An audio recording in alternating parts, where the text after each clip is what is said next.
México es un país de una clase modesta muy jodida que no va a salir de jodida. Palabras de Emilio Azcárraga Milmo, el empresario que llevó a Televisa a lo más alto, asegurándose de cumplir esas palabras. Acompáñenme a descubrir la historia del tigre que utilizó al país para enriquecerse a base de corrupción. El hospital en San Antonio, Texas, llamado Santa Rosa, sería sede del nacimiento de Emilio un 6 de septiembre de 1930, año en el que finalmente Emilio Videarreta tenía un varón con su esposa Laura Milmo Hickman. El Junior tendría raíces vascas irlandesas. Contó con un padre que vivió en San Antonio y Austin, que en 1912, durante la Revolución Mexicana, aprovechó para exportar oro ilegalmente a Estados Unidos, para venderlo ganándose tremendas ganancias. Esto le ayudó a hacerse de una agencia Ford en Monterrey. En 1925 se casó con Laura, quien era nieta del bancario irlandés Patrick Milmo O'Dowd, quien contaba con familiares en la política de Nuevo León, donde Emilio fundaría su primera estación de radio que se denominaba La Voz de América Latina desde México. Esta estación sería la más grande, viviendo épocas de gloria, adquiriendo a su competencia para monopolizar el radio. En 1950, tras años de intentos,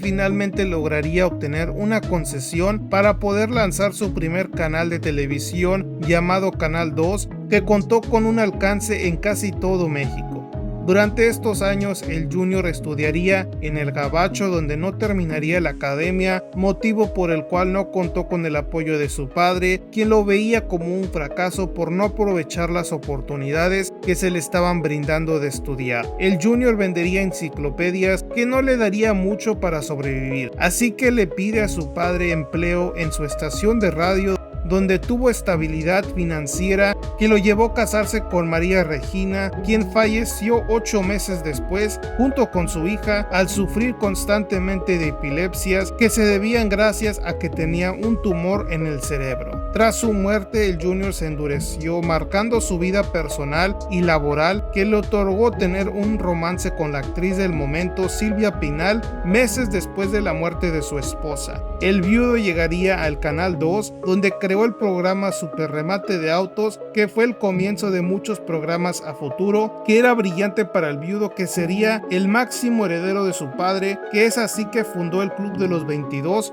con los juniors de las familias más adineradas de México, asegurando el poder de dichas familias a futuro. En 1959 se casaría por segunda vez, cortesía de su viejo, quien, con tal de mantenerlo lejos de Silvia Pinal,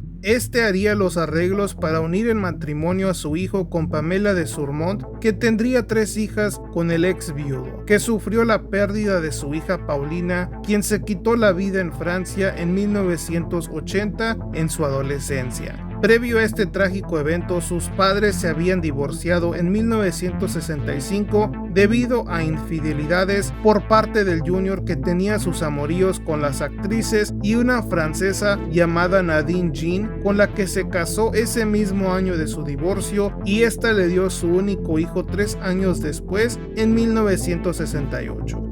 Durante estos años de amoríos, Emilio Milmo y sus conexiones con los 22 y el PRI le brindaron la oportunidad que el gobierno protegiera a la televisión y radio de los Azcárraga, debido a que le otorgaban a la sociedad una función social, mejorando la convivencia humana. Este fue el discurso de por qué se dio esta radiofusión, pero en verdad el gobierno veía el alcance de dichas fuentes. Milmo en 1966 inició la construcción del Estadio Azteca para el Club América, que pasó a manos de Milmo en 1959 con el objetivo de hacer de él un equipo grande. Milmo diría: yo no sé de fútbol, pero sí sé de negocios, y voy a convertir a la América en un negocio junto al fútbol, que necesitaba una Copa del Mundo para engrandecer el negocio. Por esta razón construyó el Estadio Azteca.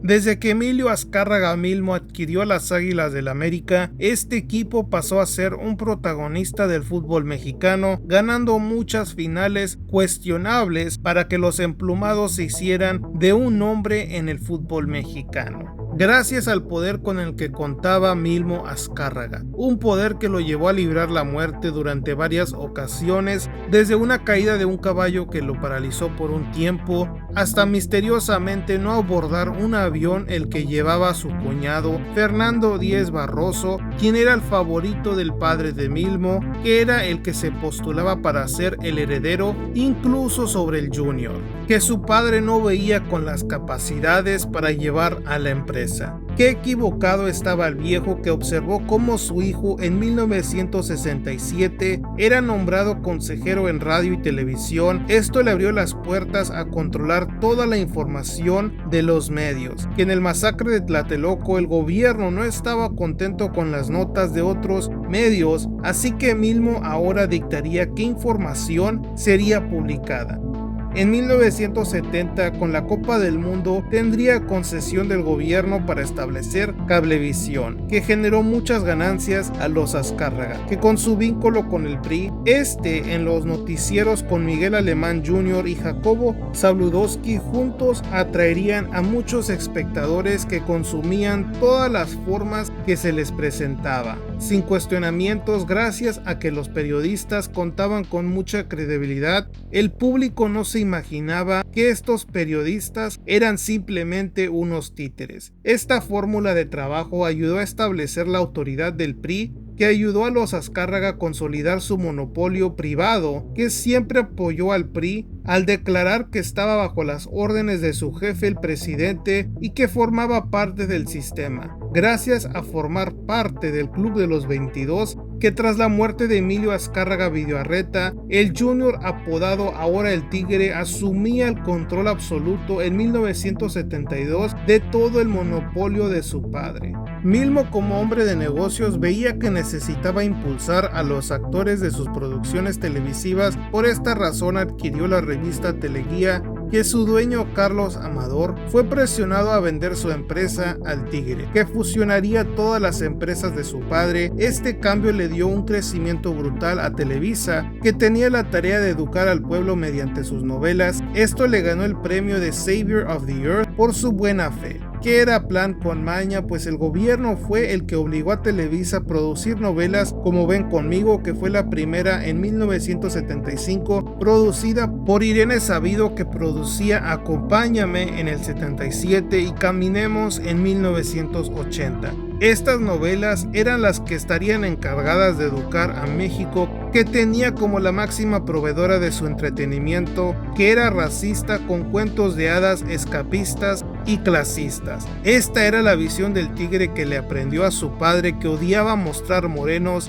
que era gente jodida a la que tenían que ayudar a escapar de su triste realidad. Milmo durante los 80s ayudaría a Miguel de la Madrid llegar a ser presidente al solo transmitir su discurso y no el de sus oponentes. Estos actos llevaron a Milmo a declararse como un soldado del PRI, que en 1986 dejó su presidencia en Televisa para irse a Estados Unidos para expandir sus empresas en el Gabacho. Se contaba con mejor atención médica, pues el Tigre sufría de problemas de salud que no quería que salieran a la luz. Con su salud en un claro estado de deterioro, el Tigre observaría cómo su imperio, en su ausencia, cancelaba su programa 24 horas debido a escándalos de ser solamente priista. Este partido político se molestaría con Televisa, que desde el 86 empezaba a mostrar no solamente al partido priista, sino a los demás partidos políticos, algo que rápidamente cambiaría con el retorno del Tigre a Televisa en el 87. Este retorno significó el regreso del programa de 24 horas con Jacobo Zabludovsky,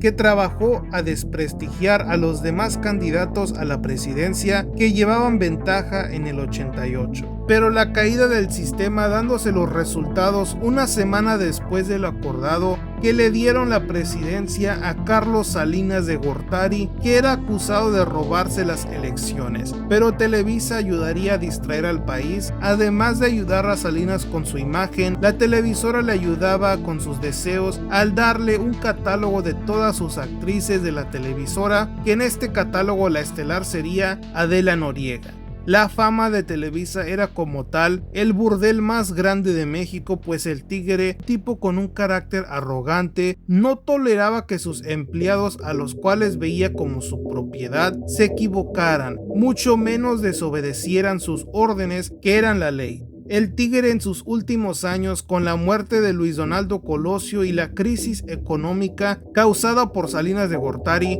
empezaría a criticar a los políticos que tenían a México en esta condición. Este acto fue la intención de retener la poca credibilidad que tenía la televisora ante el pueblo mexicano, que durante años se comió las mentiras de Azcárraga, que con una deuda de casi 600 millones de pesos tenía el inconveniente de no poder darle su trono al nuevo Emilio, que gracias a Zedillo las deudas no impidieron que Emilio heredara todo el imperio de su padre. Finalmente, el 16 de abril de 1997, el Tigre fallecía en su yate Eco en aguas internacionales, pues le gustaba viajar en su yate alrededor del mundo, un mundo que no le perdonó sus actos detestables, pues le tocó batallar con una melanoma que era un lunar canceroso que pudo ser descubierto a tiempo, pero su médico, acusado de negligencia, le hizo un favor al cortarle la vida a este perro que le hizo un daño irreversible